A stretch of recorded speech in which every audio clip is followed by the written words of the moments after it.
I contacted about 20 cleaning companies at the time. No one came back to me, and I was like, there is a problem here or an opportunity. Yes, the cleaning business is simple.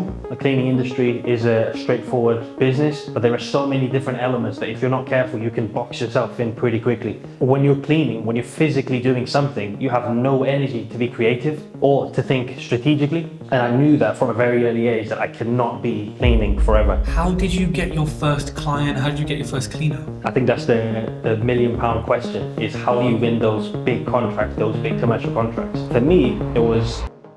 Hey everyone, welcome back to the TED Talks podcast and YouTube channel. Now today on my show I have the first ever person who owns a cleaning business. Now obviously I've spoken about my cleaning business, how I acquired it, the figures, how it works, blah blah blah. But I thought, and thanks to Aaron Branch for making the introduction, that I should get some other people on. So selfishly, I can learn about their businesses because I'm totally new to this industry. So we're going to talk about the figures, how it runs, the hardest parts, the easiest parts, how Gabriel founded this business because he founded it from the start. So we're talking real hustler here, yeah? So, Gabriel, thanks so much for coming on the TED Talks podcast. No, I appreciate it.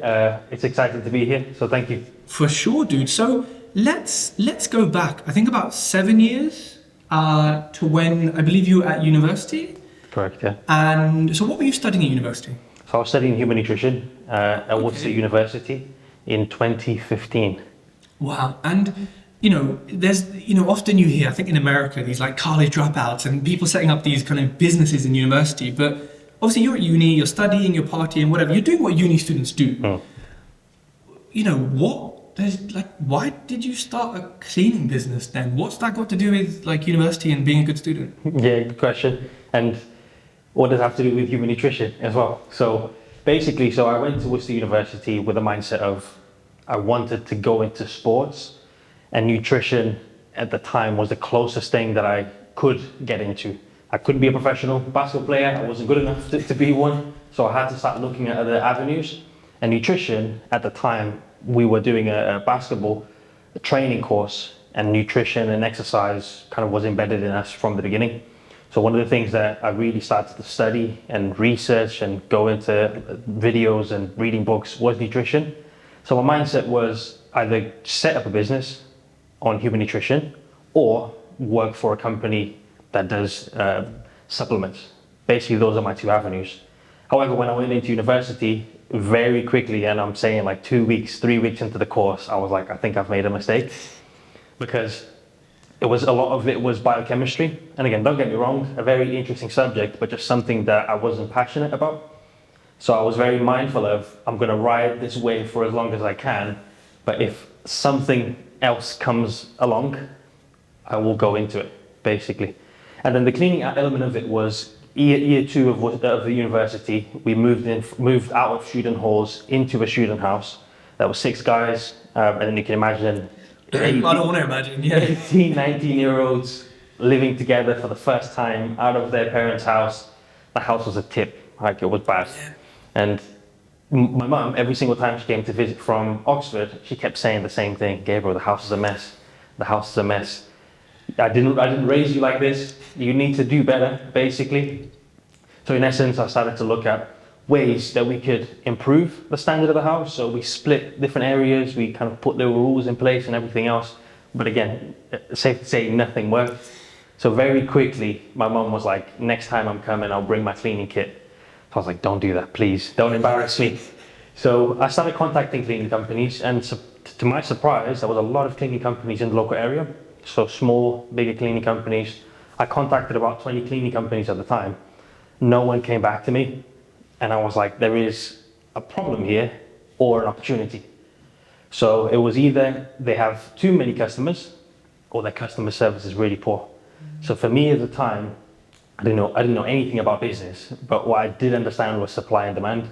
So I understood that there probably is a lot of business for them. So win a client, lose a client for them isn't that important. So I was like, I can make a difference. So that's the trigger that got me going into researching about cleaning. And so, I think a lot of businesses, it was a problem that you were trying to solve. Yeah. And it happened to be one that afflicted you personally. It wasn't something you saw in the market. It was something that 20 companies is a lot. Like for them not to be getting back to you, I can see why it would get your mind worrying, especially if you need them, the place is a tip. You're also looking at the same time, for a business idea.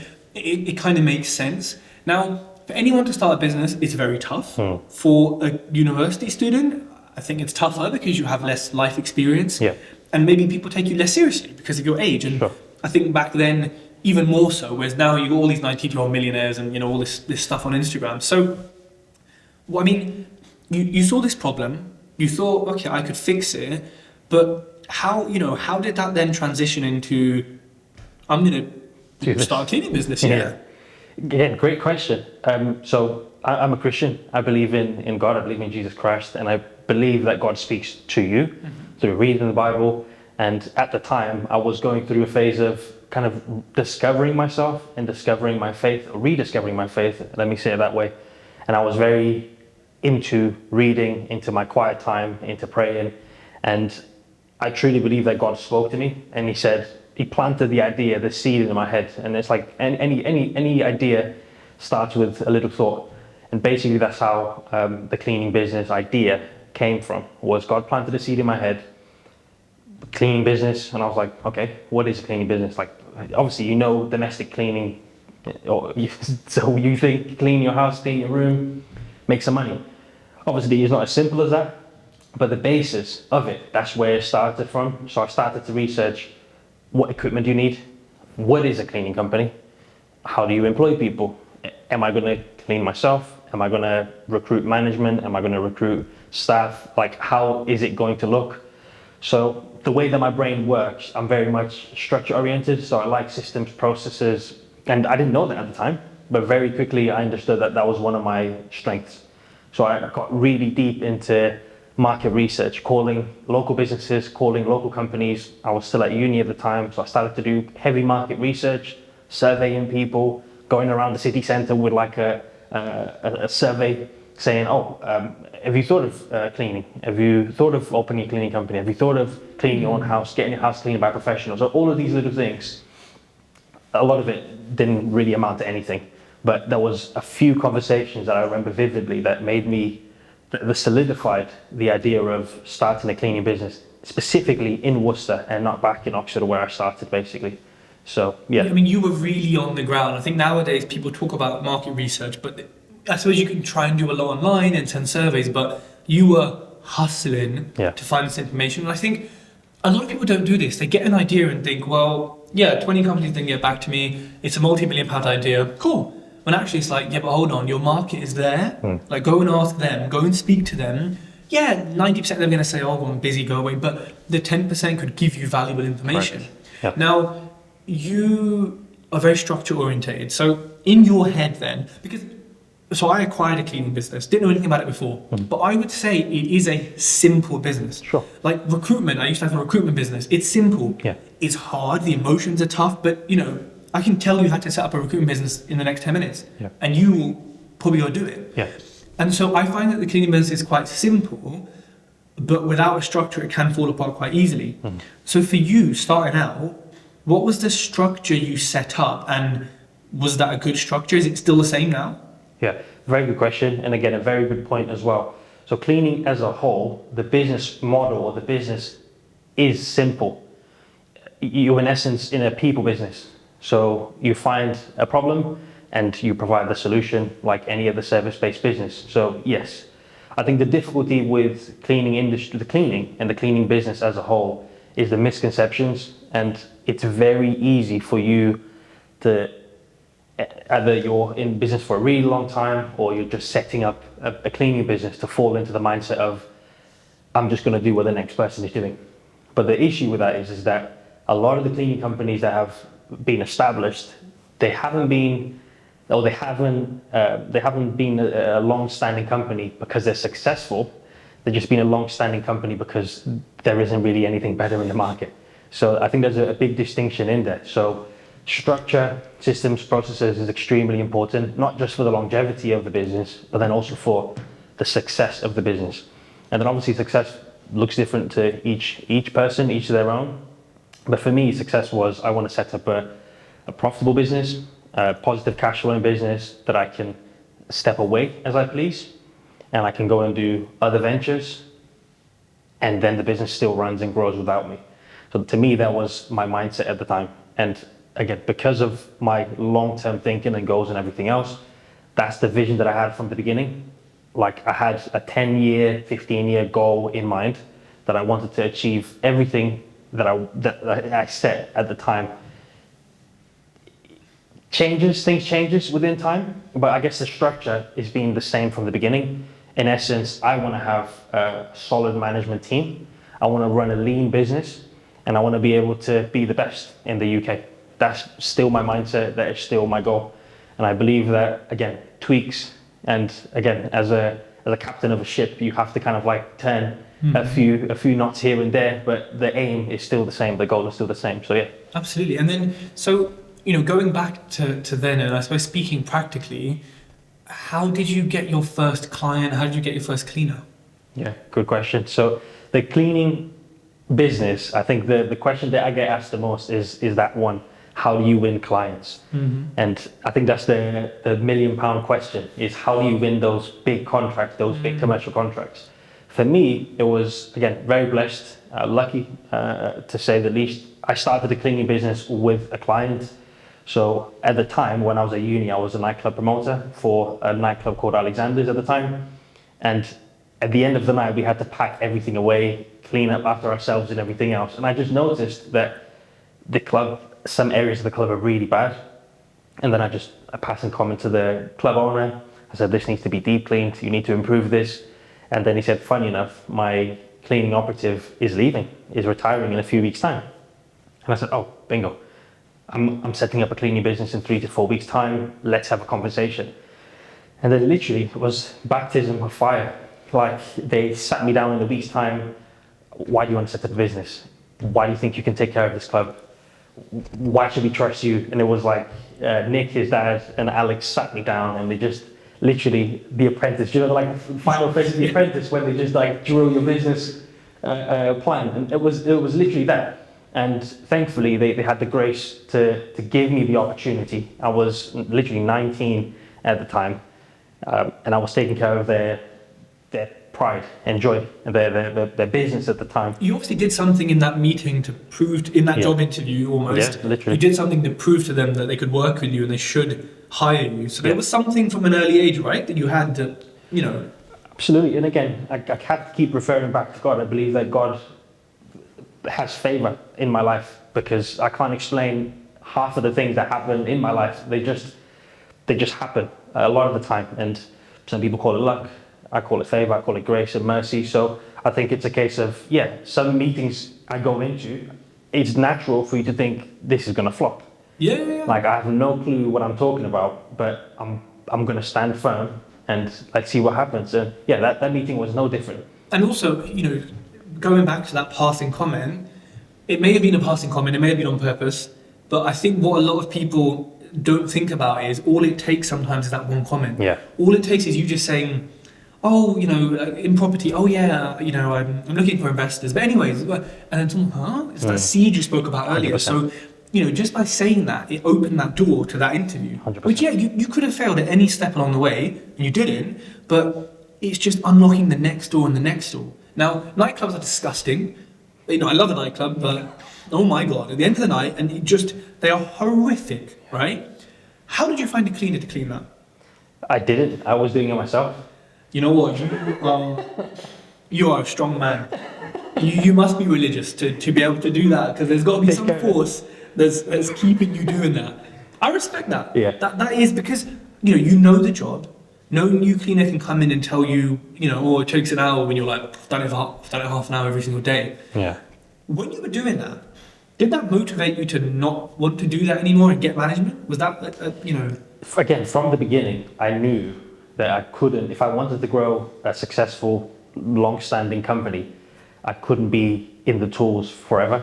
Yeah. And I think that's, again, unfortunately, it's a misconception for a lot of business owners and service operators that set up their business. They're either cleaning operatives themselves, or they come from, I'm just saying cleaning, but it could be any service-based business, and they think, I have to stay on the tools to guarantee quality.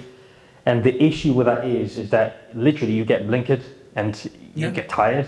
I really believe that there is a kind of a different types of energy exertions, obviously physical exertion, mental exertion, and creative exertion. So when you're cleaning, when you're physically doing something, you have no energy to be creative or to think strategically. And I knew that from a very early age that I cannot be cleaning forever.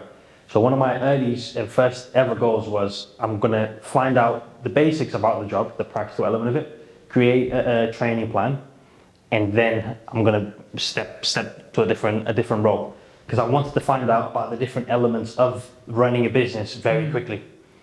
And I convinced my mum. So very early on, I started cleaning, and I said, Mum, if she was a contract manager at the time in Oxford, and I said to her, come down and help me. I have no clue what I'm doing. I don't even know what equipment I need to buy. I got the contract, they signed the contract, they signed the paperwork, and I'm starting on Monday. And this was New Year's Eve. Okay, wow. So the biggest party of the year. Yeah. Literally. So I had to prepare everything for like the first week of December. And my mum said, no problem. She, again, the business wouldn't be where it is now without my mum and dad. And from the beginning, my mum was like, I'm there. So she was working full-time Monday to Friday. And then on Friday evenings, she was traveling from Oxford to Worcester. And then she was sleeping with me in my student dorm. And then Friday evening, cleaning on Saturday morning, cleaning on Sunday morning, and then traveling back Sunday evening to go back to work on Monday. And we did that for a good 5 months, 6 months straight. I rate the hustle, man. Yeah. So, if we skip forward to today, because then I want to kind of look at certain points in that journey, how big is the business? What's the turnover? Give the people some source, man. Tell us what we're doing now. Yeah, sure. So the business at the moment is around 145, 50 staff at the moment. It fluctuates. We're turning over estimated around 1.5 million this year. Wow. The business has taken leaps and bounds over the last 2 years, if I'm being completely honest. I think we got stuck a little bit. Obviously, COVID had dampened the whole growth and plan and everything else that we had at the time. And I didn't really know the direction that I wanted to go anymore. I kind of fell in and out of love during that period with the business. And I started different ventures, I started property business and everything else at the time. So I didn't know if I wanted 100% here, 100% there. So there was like a good 2-year period before and just after COVID that I was like, is this going to be kind of where I lay my foundation, basically? That's normal, isn't it? Like every business has that. Like anyone watching this, don't think that this is totally normal. The fact that you had it after so long is good. I have it every year, but it's one of these things that is just totally normal. And to be honest, it's one of the things that I've become more and more accustomed with. How can I put it? With sticking to cleaning as the primary thing. So I've set my foundations. I've set my goals and objectives. Cleaning is going to be my short, medium-term vehicle for my objectives. I'm extremely passionate about cleaning. I'm extremely passionate about the cleaning industry, cleaning staff as a whole. And I truly believe that what we've built and what we're building in FineClean is special, is unique, down from the values, down to the team and the customers and clients that we have and acquired over the years. I think it's truly special what we've created. So that's kind of like a really quick snapshot of what the business is like at the moment. It gives everyone an idea of the kind of scale that you're operating at, but also it gives me and others an idea of, okay, the level of employees it potentially takes to reach that level of turnover. So 150 employees. Now, wow. Just to manage, I have 20, I think, just under 20. Some are cover cleaners, some you never hear from. It's almost like tenants. Some you just can have some more mops, of course, and then never hear from. Some it's like whinge. The management structure. So you, CEO here, and then we've got 150 employees. How many sort of managers or senior positions do you have? And am I right in saying that you don't really talk to the cleaners because there is management structures in between? Just to kind of, before I answer the question, what I would say is kind of demystify. I would never, especially in cleaning, and it's probably a controversial statement, I wouldn't equate number of employees with volume of turnover. Whilst we do have 150 staff, exactly like you said, not everyone works every single day. Yeah. The reason why we have so many staff, and when I say staff, everyone is employed. We don't work with agencies. Everyone is inducted the same. Everyone falls under the same staff handbook. However, we do have permanent staff that work every single day. We have full-time staff, part-time staff, and casual staff within that fold, basically. So the reason why we had to scale to 150 staff is just preparedness. So I believe confidence comes from preparation. As we're reaching bigger clients at the moment, sometimes it's very quick turnarounds. Sometimes they expect us to have 15, 20 people on site the next day, 2 weeks, 3 weeks. And for you to go to the market and recruit 20, 30, 40 people, it is very long. And I think that's where a lot of cleaning businesses go wrong, is that they haven't thought ahead. They haven't prepared themselves, prepared the business, prepared the structure, the systems. So when the big opportunities come, they just say yes, and then they think about the consequences later. I don't think there is anything wrong per se in doing that, but I think it's wrong when you don't think of the consequences. You just blindly say, yes, I'll take on this work, I'll take on this contract. So that gives us the flexibility. Even yesterday, we went to 2 sites, completely different. One was a middle school, they have 4,000 students. There's a team of 10 cleaning operatives and one supervisor. Again, I always look at, this is what's happening, this is what I can improve. And then we looked at a project. They are, in essence, I'll put it as a caravan, a very high-end caravan hiring business where they hire their mobile caravans to different festivals across the country. And 2 completely different projects. One is a set 10, 11 people staff team. The other one is 15, maybe 20 staff members for a period of 4 to 5 months. Whilst their contract cleaning, one is extremely different to the other. So I hope to answer the question in terms of staff and the volume of turnover. Margins are completely different. Business model, charging is completely different one from the other. So in terms of the communication and the structure of the company, it's, again, by design. So yes, myself as the managing director, we have the company directors, which myself, my mum, my dad, and my wife now. So she's a company culture director of the business. So she was the first ever non-family staff of FineClean. So she was my third employee, accounting for myself, my mum, and then her. And then my dad came on board as well. And from that point, we have a business support manager. And again, I have to preface this by saying I believe in lean business operations. And you will see, and I hope you don't fall into these mistakes, is that from a cleaning side of things, if you're not either winning business or maintaining business, anything else in between is literally dragging and eating the little profit that the business makes. So, and it's very easy for, especially when you are an entrepreneur, I need an ops manager, I need a team leader, I need a HR manager, I need a health and safety manager. And from experience, you don't until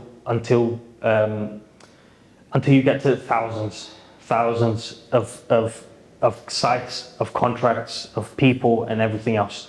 Until you get to that stage, yes, you do need specialists. Yes, you do need companies to come in and consultants to come in and set up the systems, the processes, the paperwork, and everything with you.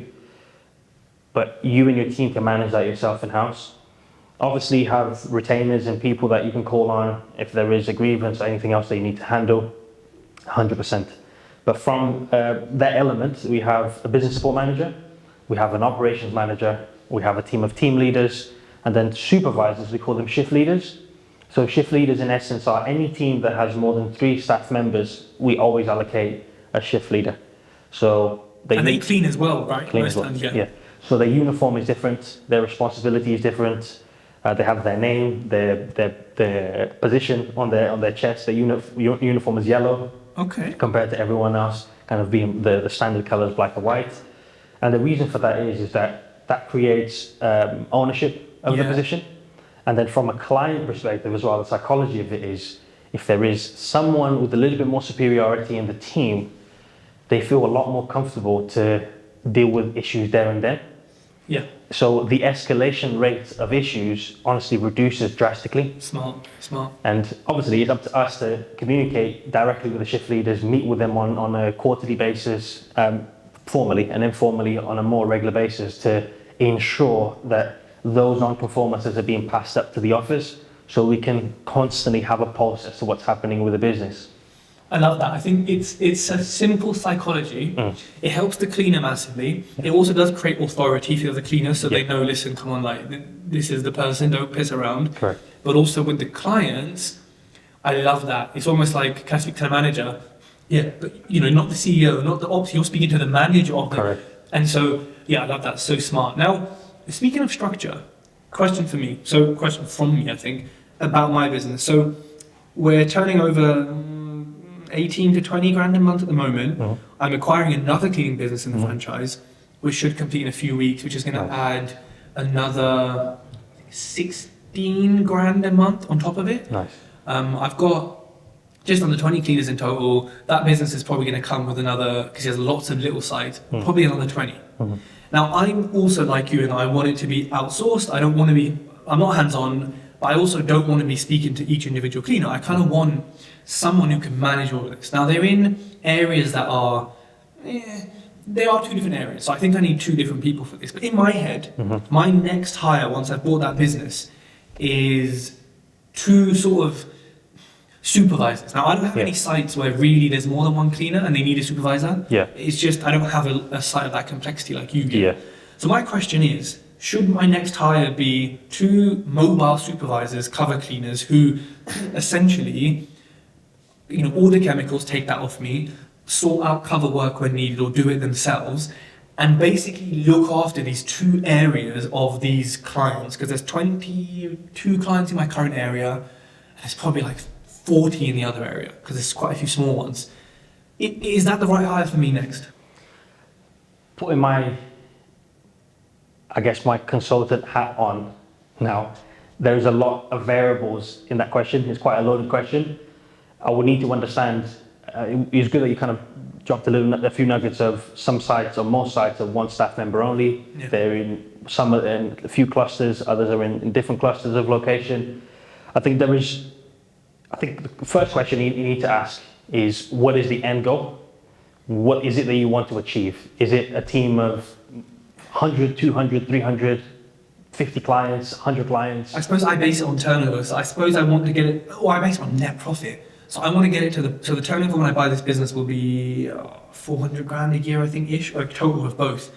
If I can get it to a point where the net profit a year is 500,000, then, and based on the current sums, that should be turnover of 2.5 mil, maybe ish. That is my aim. So however that looks is how it looks, but my aim is that 2.5 mil, and I'm not chatting to cleaners anymore. I'm just in the roles, just, hey y'all, that's the kind of vision. Sure. Yes, so I think that there is a direct correlation with the two. And I know you know this and understand this. It really depends on if the ultimate goal, and with every business, it should be ultimately profitability. I'm going about it a different way, where I'm winning contracts and literally one contract at a time, one project at a time. I think the way that you're going to have to look at it from your perspective is, because you're bringing, and again, I have to say this, because you're bringing different businesses together, of course there is a human element to it. The cleaning operatives, in essence, are the money makers of the business. So you need to kind of, I think in the beginning stages, you have to have either you doing it or having a right-hand person that can oversee everything.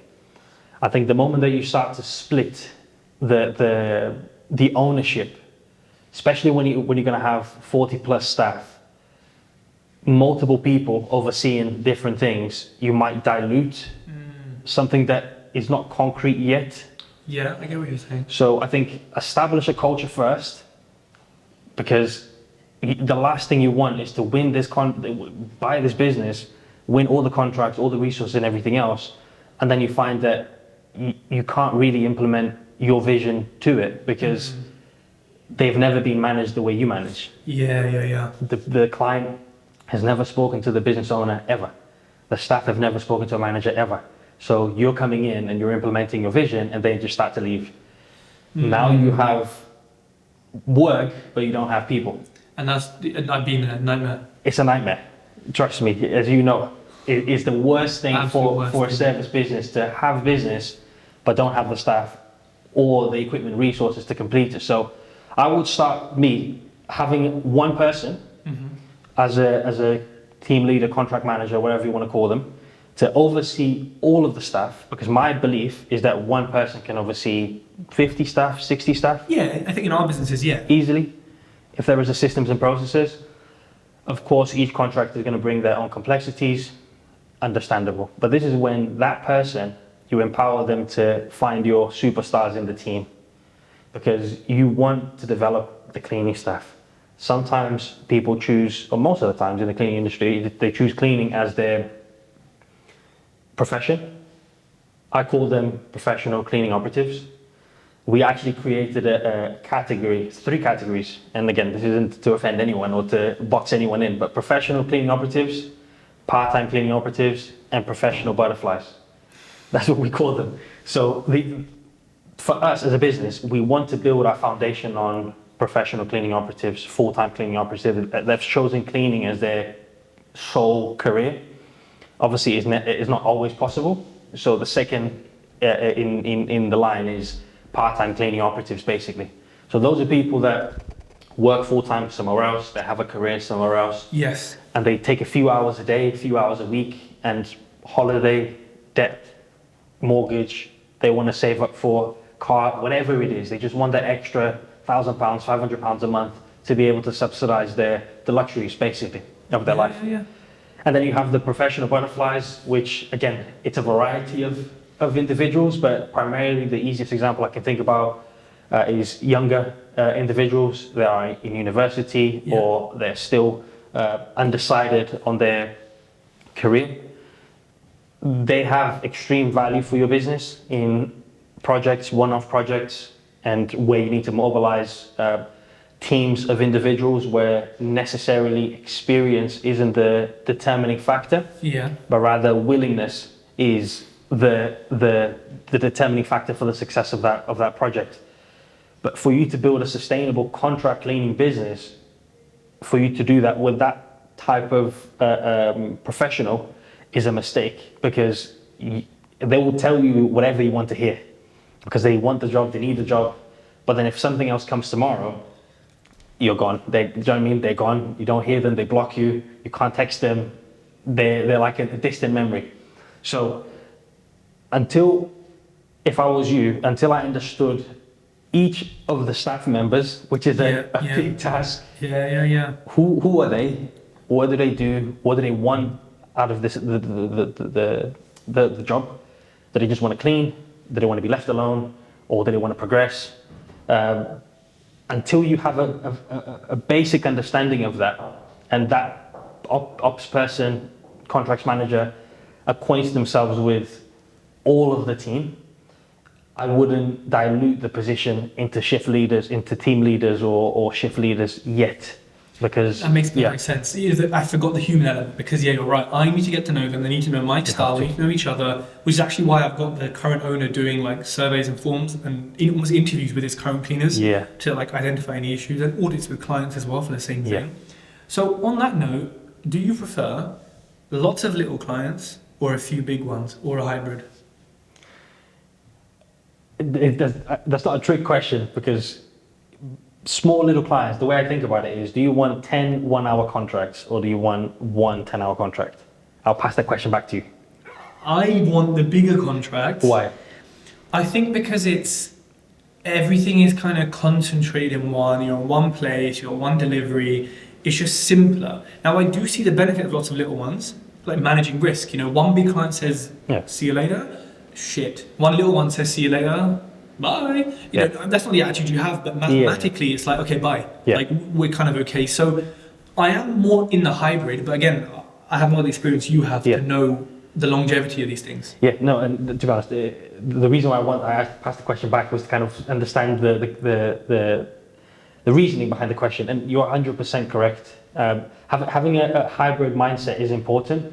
However, what we do, we call account scoring. So every 6 months, I would say, like accountants, solicitors, we score all of our clients from A to E, or E to A to F. And the understanding is, if you are below the D line, you're out. And it sounds black and white, but from experience, you have to do that. What is that? Like, if I'm a client, what makes me a D? I think the understanding of there's a variety of factors. Obviously, profitability, obviously dependability of payment, obviously communication is important. Opportunity to grow. Is your business growing, or are you referring me to other business? So just as an example, this week, we had a meeting with 3 of our clients. So every May we increase our prices. I think we have 50 clients at the moment. Out of those 50 clients, we had 3 clients come back to us and say, we're not saying no, but can we meet? Because some clients were a big jump this year in terms of the profitability element of it.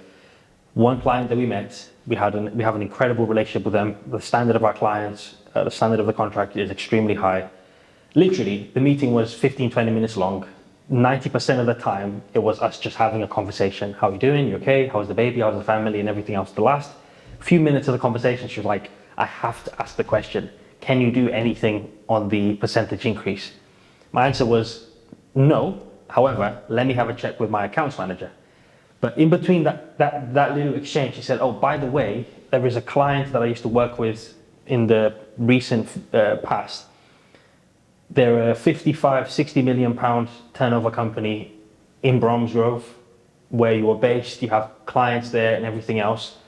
This is the number of the person. This is the name of the person. They're not happy with their cleaning contract. They want out. Call them. Okay. And I was like, great. So the reason why I'm saying that is that there's a lot of variables into kind of making that decision where you fit. And sometimes, and I'm being a bit hypocritical here, because sometimes we've had clients that on paper, they're bad. But for the moment, for the stage that the business is in, they're needed.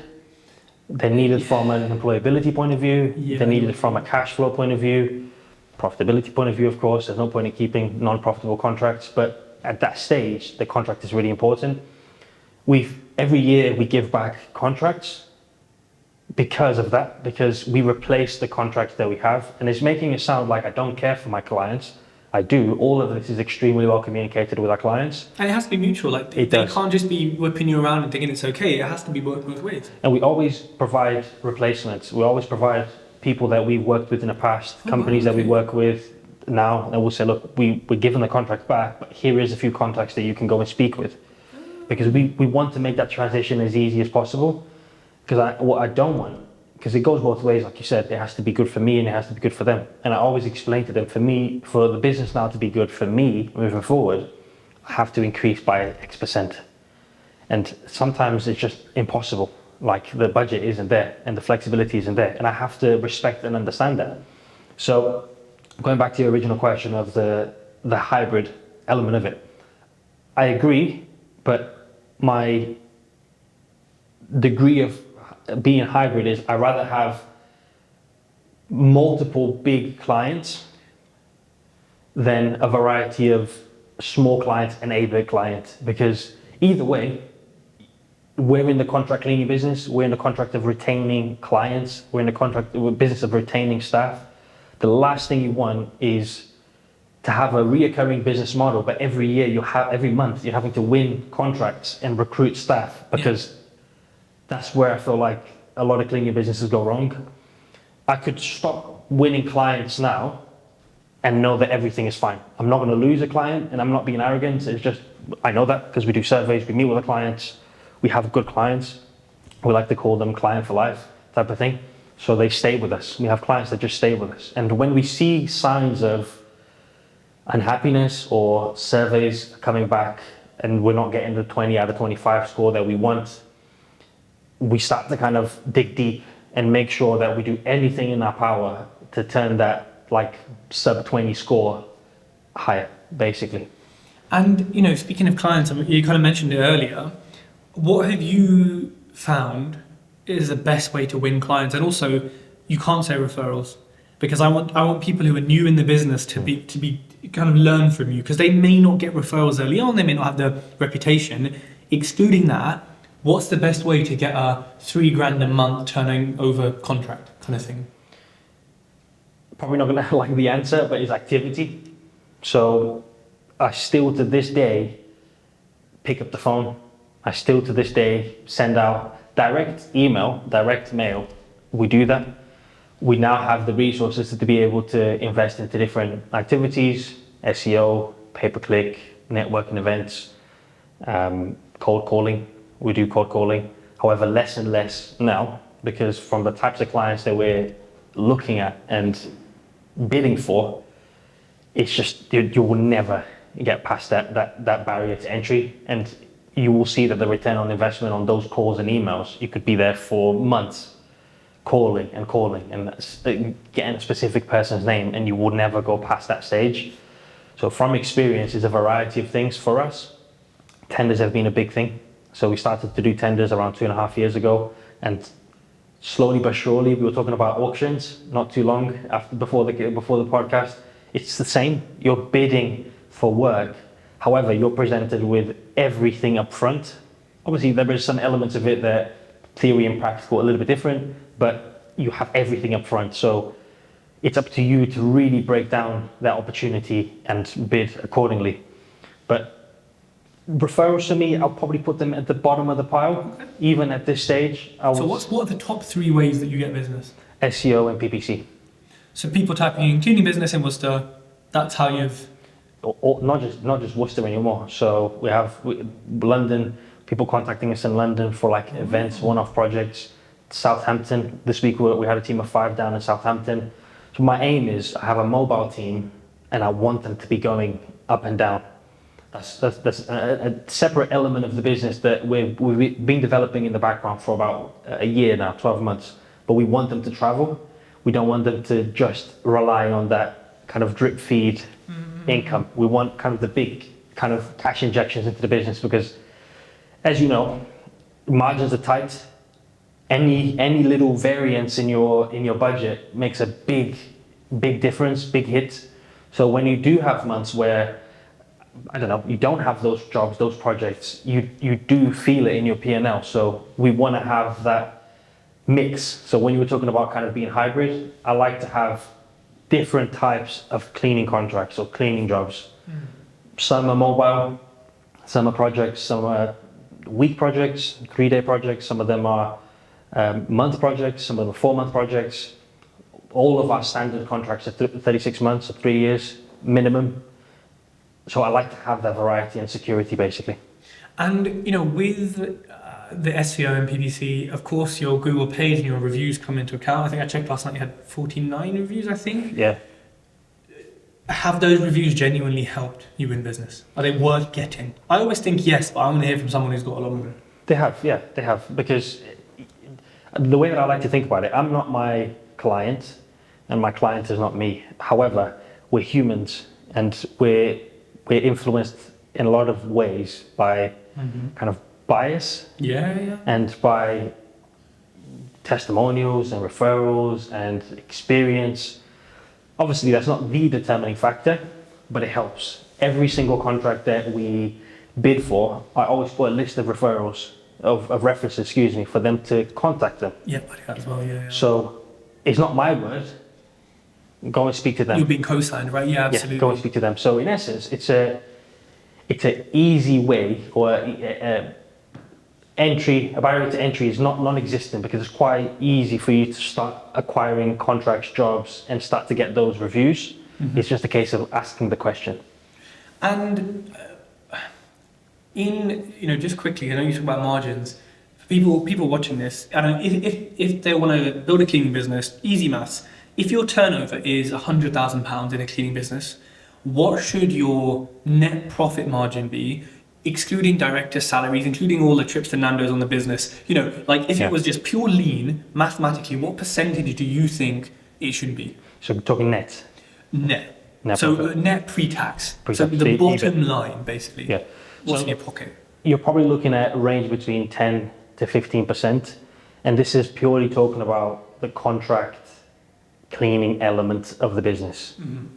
That's just contract cleaning. So we have a variety of contracts of jobs, industrial cleaning, one-off projects, and that 10 to 15% goes from 10 to 15 to around 30%. Nice. Sometimes more. Like we So, want. so when you say contract cleaning then, because I suppose I call all of that contract cleaning, which is not correct, what kind of sites are you talking about? What fits into that? The term contract cleaning is generic. Obviously, everything is contracted. Yeah. And everything is a contract cleaning job, basically. But the way that I make the distinction is reoccurring income. So the drip feed, consistent every month, day in, day out, contract cleaning. So the margins on those are tight because you're going there every single day. That's volume. So you need to have the volume to see that money in the EBIT when it comes to the P&L. On the job contract element of it, where it's a project, is a one-off work, the margins, like, they completely change. Like you're looking at the 30 plus. Some projects we're hitting around 40, 35. So on a 100 grand turnover, someone thinking about setting up a cleaning business could be making anywhere from 10 to 40 grand net profit. We could call it 25, 30, sort of in the middle if they're doing a combination of different things. Yeah, and again, there's a lot of add-ons to it. You've got consumables, you have the window cleaning element of it, you have the carpet cleaning element of it. Yeah. So again, I have to caveat everything that I'm saying. If you're not doing anything else and you're just doing day in and day out general daily cleaning, the margins are going to be really small, really tight. However, it's a sustainable business, it's a business that you can grow on, it's a business that you can add all of these little add-ons. So again, that 10 to 15% margin could very easily increase and continue to increase. Because as you know, if the client stay with you for a really long time, the value of their client is a lot bigger than the one-off little jobs that you're doing here and there. And I think I know the answer, or at least I know what my answer is. What is the hardest part of running your business? I would say it changes in different phases. As you're starting the cleaning business, the hardest thing is to win clients. When you are winning clients is getting the quality staff and retaining quality staff. As you're passing that stage of, okay, staff is no longer an issue, you have a solid, reliable team, you have a good portfolio of clients, you have a sustainable income, so every month you're not having to kind of like run around to trying to find where's the next job, where's the next customer coming from. Because what we have to think, we're coming from a privileged position. We have people in the industry that are starting the business that this is their only source of income as business owners, as staff members and everything else. So the sense of urgency sometimes, and I'm generalizing here, for them is very different than our sense of urgency might be sometimes. Yeah. Sometimes the decision-making process is a lot slower than ours. Yeah. Because if they lose that one customer, doesn't matter if they're horrible, could mean that you can't pay yourself at the end of the month. So again, there's different elements to this question, and I'm sorry if I keep sounding like a broken record, but yes, the cleaning business is simple. The cleaning industry is a straightforward business, but there are so many different elements that if you're not careful, you can box yourself in pretty quickly. So for me, I would say is keeping the culture together now as we grow, not diluting the culture, ensuring that if I'm not in a site for 2 months, 3 months time, when I step back into that site for whatever reason, it's better than how I left or how my ops manager and supervisors left it. Basically, that's the hardest thing, I believe, for me as a people-based business is diluting of culture. Because clients, if you're doing the right thing, they will continue to come. Staff members, we have 10 to 15 people coming to our office every single week, just randomly showing up. Do you have work? Someone gave me your number, someone gave me your contacts. So we have That's your reputation, right? It's a good reputation. we have a massive database, over 3,000 people in the Midlands area that at any moment, they're not in the business, but if we have a specific contract coming in, You can, you can just pick up the phone and be like, we spoke this time, that time, you were interested in jobs at this location, do you want to come in for an interview? Sometimes we don't even put them on Indeed, we just pick up the phone to that database, applicant tracking list is called, and then we just pick up the phone and call them. So that's what I would say. Long answer, short answer is culture. But I think your answer also highlights the different stages of a business, right? Because you've been through so many to get to post million, which is kind of one of the turnover, one of the milestones, right? Yeah. 100K, 500K, a million. So it's interesting to see how that changes. And I think for me, staff has always been the biggest issue. I think, winning clients, am I winning a new client every week? No. Am I winning clients every month? Yes. But do I want to be doing way more? Yes. So that's definitely an area of like, I need to be better at. But staff is one of the ones where, it takes time. Yeah. It takes a lot of, and I used to own a recruitment business. So for me, it's not even like, I'm just like, standard 100 CVs and get one. Yeah, cool, whatever. Like, and my job ads are written quite nicely. We pay above, the usual kind of things. And so that's generally been an issue. So now I just always have adverts up. I'm always interviewing. I'm just like you building that kind of bank. Now, when it comes to the culture, because you mentioned that a few times, when you have people in an office sat around, I think the culture, it's a different culture to maybe a cleaning business where you might have 100 different cleaners on 80 different sites and they don't ever really speak to each other so you've almost got like 80 different cultures. So how do you maintain one single company culture across all these different sites when they're not necessarily together? Again, great question. The way that I think about it is we're both foreigners or we come from foreign backgrounds. Your culture is probably still as strong now, or your parents instilled that culture in you as strong now as it was when your grandparents or great-grandparents or whatever were in their home country. Same for me. My parents are Brazilian, Portuguese. The culture, whilst I'm here in the UK, I'm living the law of the land. I love the UK. My heart, blood, soul, grow up, traditions, everything else is still Brazilian and Portuguese. In business, I believe it's the exact same thing.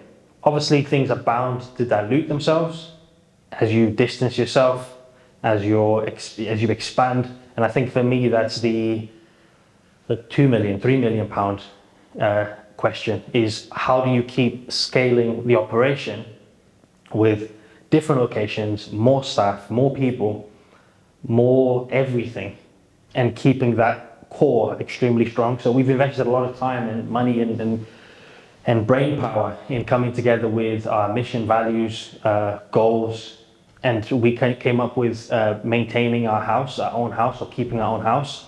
And the aim is everything that comes into building a house, obviously from its foundations, from its walls, from its roof, divisions, and everything else.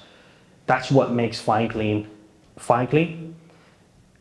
From the recruitment point of view, we go through the recruitment process. We have colleague charters. We have inductions that we do with the team. The key points to that link is the supervisors, is the shift leaders, hence the different uniform, hence the different training that we give them, hence the meetings that we have with them, a formal meeting where we come together, where we discuss and everything else. Because I don't ever want to be so far distance myself from the operations, the ground, because you are 100% correct. It could get to a point where you have 80 different cultures, 100 different cultures, and to me, that's a scary sight. Because just because you're having that number in that piece of paper, that P&L balance sheet at the end of the month, you're like, everything is fine. But then one little blow of a wind, one little, earthquake, client leaves, 2 clients leave, or thankfully it's never happened to me, but a cleaning company, one staff member leaves, disgruntled, sets up a cleaning business, takes half your staff. What then? So it literally needs to be, everyone needs to be in sync to what is FineClean, because it's no longer me. FineClean is no longer Gabriel, and I love that. Before, I'm not going to use the word hate because it's strong, but I didn't really understand how can FineClean not be me. People used to call me Mr. FineClean, and I'm like, yeah, Mr. FineClean, but it's not me. FineClean is no longer me. It's a collaborative thing, which again, it sounds cliche, but together it's strong. Yeah. And even if one link breaks, we go back to that unique link, we link it back in, or we replace the link, put a new link, and we keep going. We keep pulling that rug. I think this is when your business becomes more sellable. Yeah. You know, when you're not Mr. FineClean, when it's like, oh, you're the CEO, cool. Like, really, there's 90% of the rest of the business which is like, okay, doesn't need you for, or doesn't, you know. And that's, I think, when the businesses we run transition into quite a nice place where we have the option of buying, or someone being able to buy the business. Yes. And it's so important, the culture. And, you know, it just made me realize, like, that the cleaning business, like we keep saying, it's simple, but it's hard. Because you've got clients to deal with, you've got issues to deal with, but then you've also got a bunch of people to deal with. Yes. And, you know, whereas a tech business might have 20 staff and turn over 10 million, impossible for us. Yeah. And so we've always got to deal with more personalities, more languages, more cultures of communicating with. I have certain cleaners who text me stuff, and I'm like, huh? And then we get through it. And some of them text, if you read it, you'd be like, I mean, we probably wouldn't, because you know how it is, but someone else would say, they're so rude to you. And I'm like, no. It's just cultural differences. Just straight to the point. You know what I mean? It's like Indian uncles. I know what they're like. The way they talk to me, I'd be like, it's not rude, man. It's kind of standard, like the way we talk. So I think also being able to understand cultures. Yes.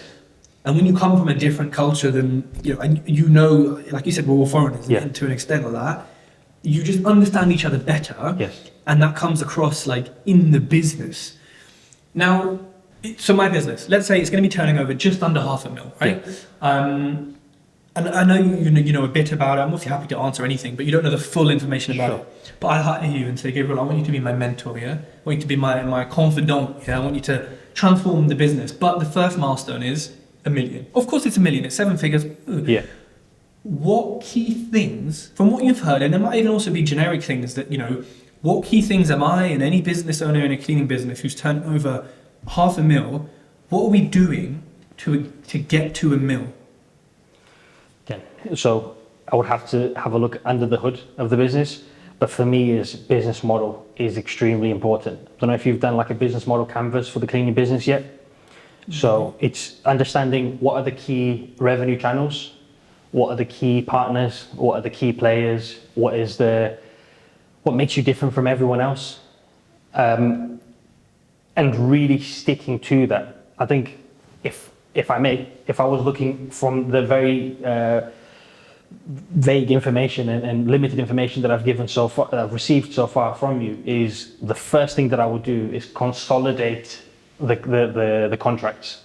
So volume is fun, is exciting, because you're closing, staff, equipment, activity, and everything else. But very quickly, you or someone that you're going to recruit is going to be like, we're just running around. Yeah. There's I think to me, one of the biggest shifts that I had was I stopped firefighting. And like, you can breathe, you're sitting down in the office and you're like, nothing bad is happening. And I encourage any starting cleaning business, any cleaning businesses in my position, to make that a goal. Make that, or whatever that looks like. However getting to that stage looks like, whether it's hiring people, whether it's consolidating contracts, whether it's getting rid of contracts, getting to the stage where you can sit down, come into the office and just breathe, and do that for months, do that for years. And then you will see that your mind can think a lot more clearly. Your energy towards people is going to be a lot better because you're not stressed. Your energy towards your partner is going to be a lot better because you're not stressed. You can talk about other things other than work. You can get to know them. Finally. Yeah. No, seriously. So I think that would be one of the goals that I would say. Understand what the business model is. Yes, it's cleaning, but what type of cleaning is it? Is it pure day-to-day general cleaning? Is it projects? Because again, the more niche, as you know, the more margin. The more specialist, the more margin. People go into crime scene cleaning. Yeah. I know a lot of cleaning companies that do jail cleaning. They make bank. So they just charge a high hourly rate because of the risk and whatnot. High level cleaning, for example, we started doing that a year and a half ago. and we're charging $2,000 for half a day sometimes. A team of 2, As in, you mean physically high-level cleaning? high level cleaning. Why are you charging so much more for that? Niche. There's no competition. There is no supply. Why aren't others doing it? Barrier to entry. So we've just spent $30,000 in four vacuums, four vacuums and a steam cleaner. There's the answer. Yeah. Yeah. So, and it's not arrogance. It's just that, but that contract, It will pay back for that. Of course it will. Or you wouldn't do it. and I've put that in the contract. So I'm paying up front, but I'm getting that money back, Happy days. basically. So, but for you to win the contract, you need to have the equipment or have someone that has the equipment that you can hire from, borrow from, whatever it is. So, and yeah, like if someone is starting a cleaning business, again, taking myself back to when I started mine, I was literally thinking mop, wipe, vacuum, changing toiletries. But the world of contract cleaning is so vast, and I haven't even scratched the surface of what is out there, what is possible. There is the consultancy element of it, where big companies, they recruit in-house, they have an in-house team, but it's in shambles. So you can come in, you can help them set up a system, train, improve, all of those things. Because you're a specialist, you can literally have like a lack of skills and services that you can offer in the peripherals, but then have your main source of income. All of that is just cherries on top.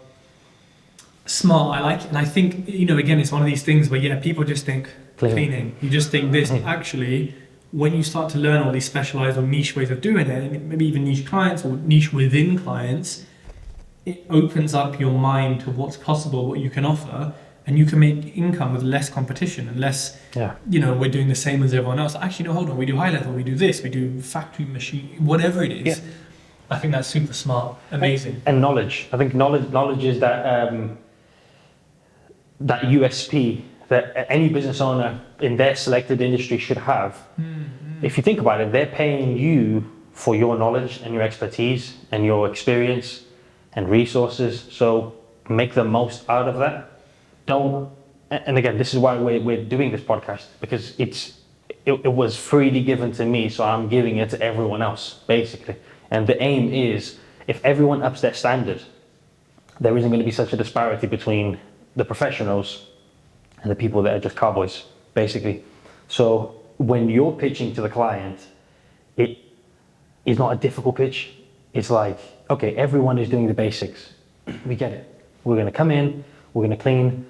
What's the levels above and below that makes us extremely and completely different on paper and in practical than any other cleaning company that you will speak to? And I'll guarantee you this.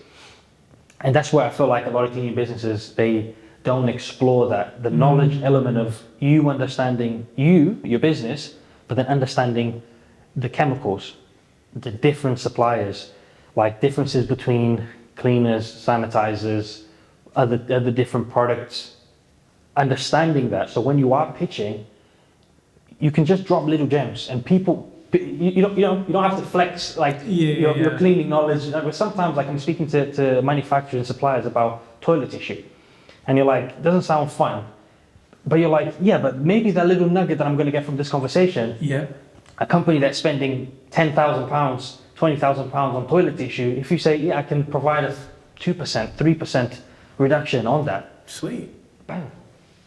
I love that, and I think that also highlights that, although it's a simple business and you can run it simply, the moment you take more interest in every element of it and becoming an expert in it, you will impress people. I've said things by accident or just about cleaning stuff that I've learned to a client. They were like, oh, the last company didn't even talk about that. I was like, this is standard. Like, who are you working with?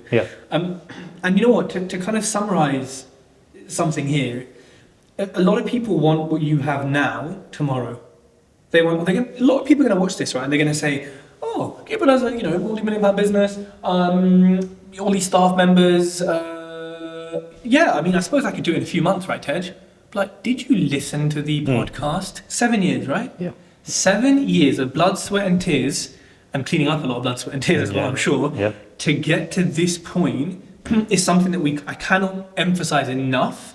For people like watching this, you need to know it takes this long. Okay, can you do it quicker? Maybe. Can you do it slower? Maybe. But like this is a normal sort of time frame for starting businesses to get to this scale kind of safely and to grow sustainably. Yeah. So people really need to understand that like, when we say 7 years, that's 7 whole years of your life.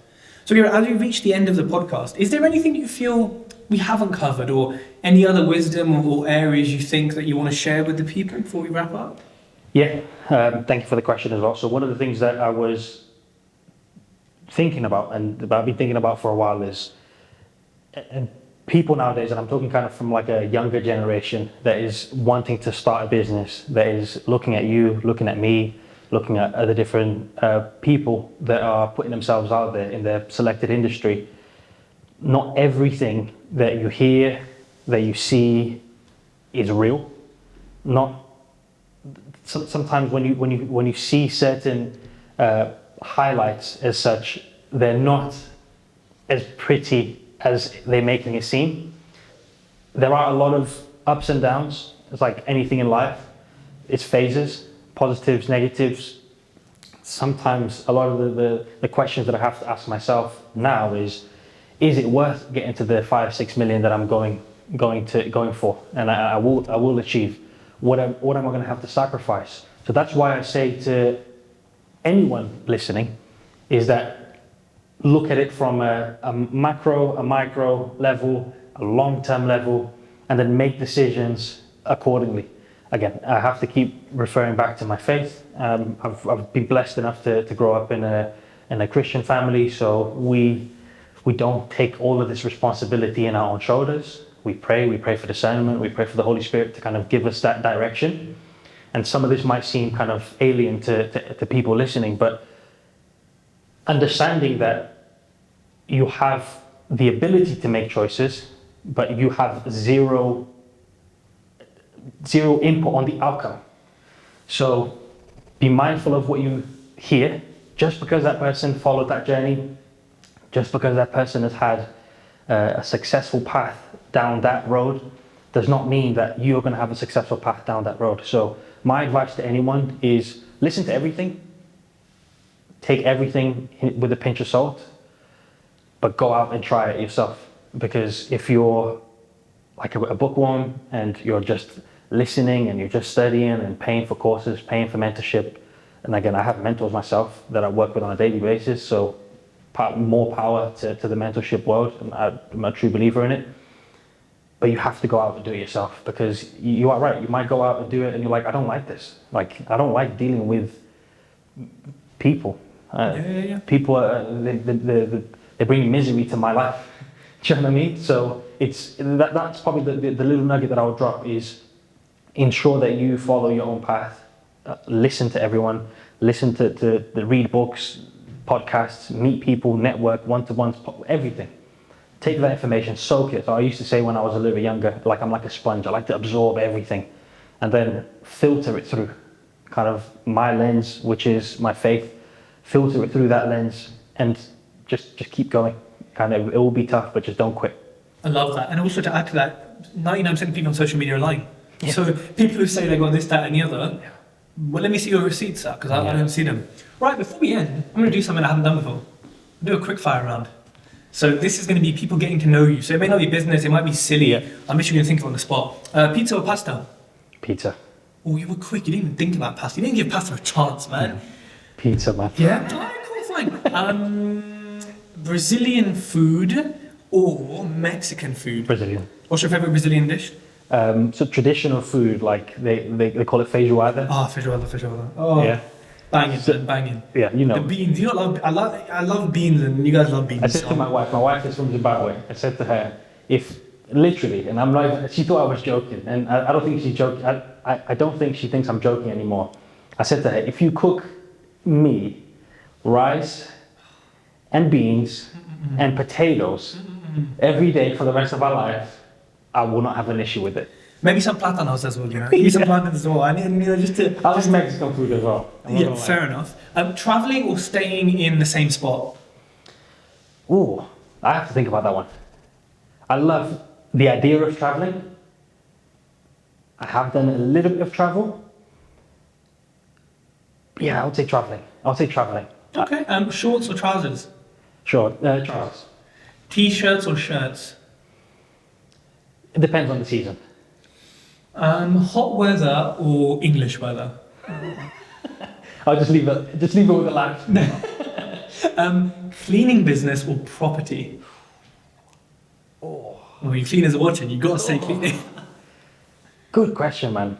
I think from a selfish point of view, property, wealth generation, long-term wealth, passive, and I have the prefix passive income, property.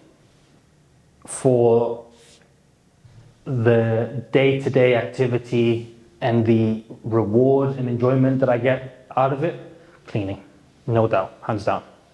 I think we'll end that there. Gabriel, thank you so much for coming on the podcast. I really appreciate it. It's been enlightening for me and so many little ideas I have to implement kind of moving forward. I'm sure we're going to keep talking about our cleaning businesses, as we kind of continue. And I look forward to seeing yours grow, that 5-6 million mark. If it's the thing that you want to do and if God willing, then you will get there. Now, I'll put all your contact details in the show notes, all your social media, all your websites, everything, so people can get to know you and follow your journey, because I know you do post about the cleaning business, about everything on your Instagram. So yeah, people can give you a follow. And everyone watching this, make sure you subscribe. Make sure you leave a review if you're on Spotify or if you're on YouTube. Hit the bell icon, and I'll see you around.